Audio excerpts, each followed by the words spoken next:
Ce jour-là, j'ai su que je serais chanteuse.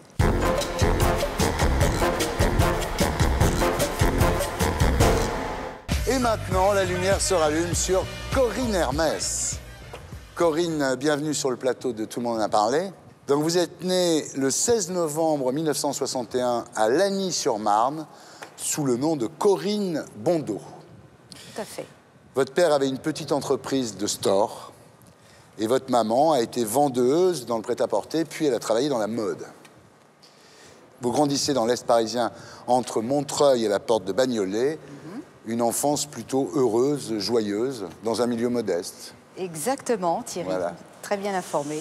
Alors, depuis votre plus tendre enfance, vous écoutez assidûment de la variété internationale, Carly Simon, Roberta Flack, vous avez plutôt bon goût, et vous rêvez de chanter.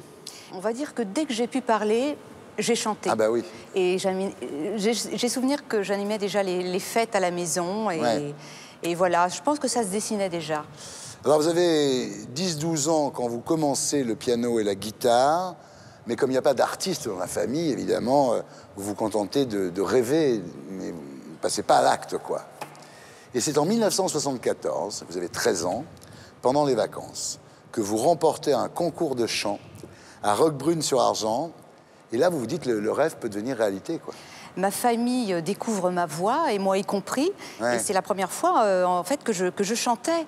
J'avais déjà la voix de l'époque de l'Eurovision. Ouais. Et assez surprenant pour une jeune adolescente de 13 ans. Enfin, en tout cas, c'est ce que l'animateur m'avait dit à ce moment-là. Ouais. Et ce jour-là, j'ai su que je serais chanteuse. Alors après ça, pendant 3 ans, bah, vous faites l'école pendant la semaine, évidemment, et le week-end, vous chantez dans des soirées, dans des balles.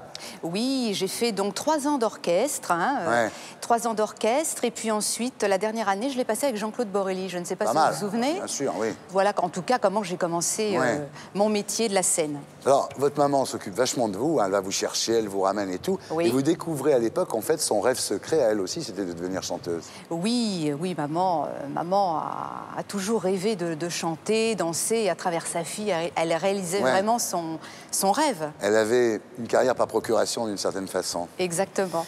Alors, vous avez 16 ans quand vous rencontrez le compositeur Jean-Pierre Millers, et vous commencez à enregistrer des maquettes, donc sur des chansons qu'il vous écrit. Oui. C'est lui qui vous présente à Claude Carrère, donc qui avait produit Sheila, évidemment, qui est un grand producteur.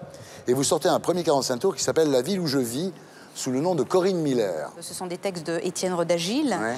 Et savez-vous, Thierry, qui avait participé à l'arrangement de ces titres? Non. Manu Katché. Ah, dis donc. Oui, Manu Katché qui, en fait, débutait à ce moment-là. Et quel talent, déjà. Comment s'est passé ce premier 45 tours avec Claude Carrère? Oh, très bien, très bien. Le disque s'est bien vendu, le premier? Marcheté. Alors, le jour où vous enregistrez ce premier titre, dans le studio d'à côté, il y a Étienne Rodagil, Jean-Pierre Bourter, Jean-Claude Petit, qui travaillent sur un opéra rock intitulé 36 Front Populaire. Et quand ils vous entendent, ils décident que vous serez la vedette du spectacle. C'est incroyable. Oui. Quand j'enregistre donc mon premier single, Bernard Restardi, arrangeur de Claude François, Michel Sardou et bien d'autres, était dans le studio d'à côté avec toute une équipe. Et ils étaient en train de finaliser les arrangements de cette comédie musicale 36 Front Populaire. Voilà. Et pendant une de leurs pauses, Bernard est venu chercher un micro et il m'entend. Il m'entend chanter, me prend par la main, m'emmène à côté, me fait écouter un morceau, me demande si ça me plaît.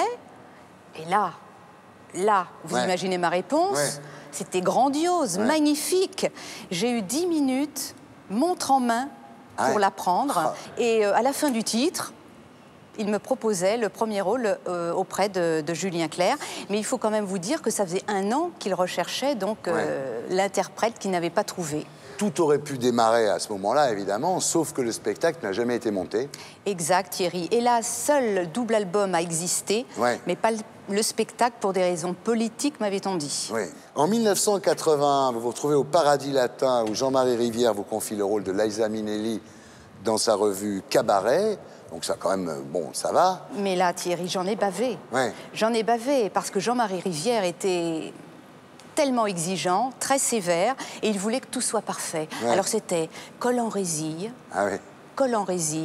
talon aiguille, chapeau de forme, et il me disait, vas-y ma poule, descends, va dans le public, remonte, descends, reviens. Enfin, grâce à lui, je peux dire quand même que j'ai appris la précision de la mise en scène. Et je garde vraiment un merveilleux souvenir de cette rencontre. Donc vous y restez 2 ans. Oui. Et un jour, Jean-Pierre Millers vous fait écouter la maquette d'une chanson intitulée « Si la vie est un cadeau ». Voilà. Et là, vous flashez complètement sur le titre. Quand il l'entend à son tour, le producteur Haïm Saban, qui est futur tycoon de la télévision, de la musique aux États-Unis, décide de proposer cette chanson au Grand-Duché du Luxembourg pour le représenter au concours de l'Eurovision en 1983. Tout va très vite à ce moment-là. On fait la maquette et il décide de l'envoyer au Luxembourg pour la présenter à l'Eurovision. Enfin, je précise RTL qui faisait à ce moment-là la sélection des auditions pour l'Eurovision. Voilà. Alors, le 23 avril 1983, devant 500 millions de téléspectateurs, vous gagnez le concours. D'abord, je réalise un rêve. Et c'est vrai que le fait d'avoir gagné ce concours, bien, on va dire que ça m'a permis de faire une carrière internationale. Donc, les demandes venaient de partout. Je suis partie au Liban, en Espagne, en Italie, enfin... Et c'est-à-dire, vous êtes la dernière Française à avoir gagné l'Eurovision. Pas pour la France, mais pour le Luxembourg. Malheureusement, à mon grand regret. C'est vrai que j'aurais voulu représenter mon pays, mais la vie en a voulu autrement. Et là, en fait, vous faites un succès mondial, une carrière internationale. Pendant 6 ans, en fait, vous allez tourner partout. Cette célébrité ultra rapide, vous l'avez vécue comment, Corinne? Tout va très vite. Je l'ai bien vécu, très bien vécu. Quelles ont été les réactions de votre entourage? Mes parents étaient fiers, bien sûr. Et surtout maman, effectivement, qui aurait tant aimé faire ce métier, danser, chanter. Et mon père, quand il me présentait systématiquement, disait « Je vous présente ma fille, Corinne Hermès ». Les rapports avec les médias, c'était comment? Ça s'est bien passé? Dans l'ensemble, très bien. Oui. Oui, dans l'ensemble, très bien. Vous avez gagné de l'argent?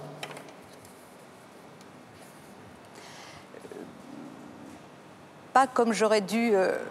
Pas comme j'aurais dû avoir. Vous pensez que vous êtes fait un peu arnaquer par... Oui, on va dire qu'effectivement, si c'était à refaire, je pense que il y a des choses que j'aurais faites différemment. Pendant 6 ans, vous tournez dans le monde entier, mais à la sortie, vous n'avez pas énormément d'argent. On va dire qu'aujourd'hui, grâce à l'Eurovision, donc j'ai pu faire une carrière internationale, donc me produire énormément en concert, et cela m'a permis de mettre quand même de l'argent de côté pour acheter d'autres choses et d'être à l'aise. Donc heureusement de ce côté-ci, je suis tranquille. Mais sur un plan discographique, je suis d'accord avec vous, je me suis fait un peu avoir. Est-ce que cette célébrité vous a amené des rencontres amoureuses?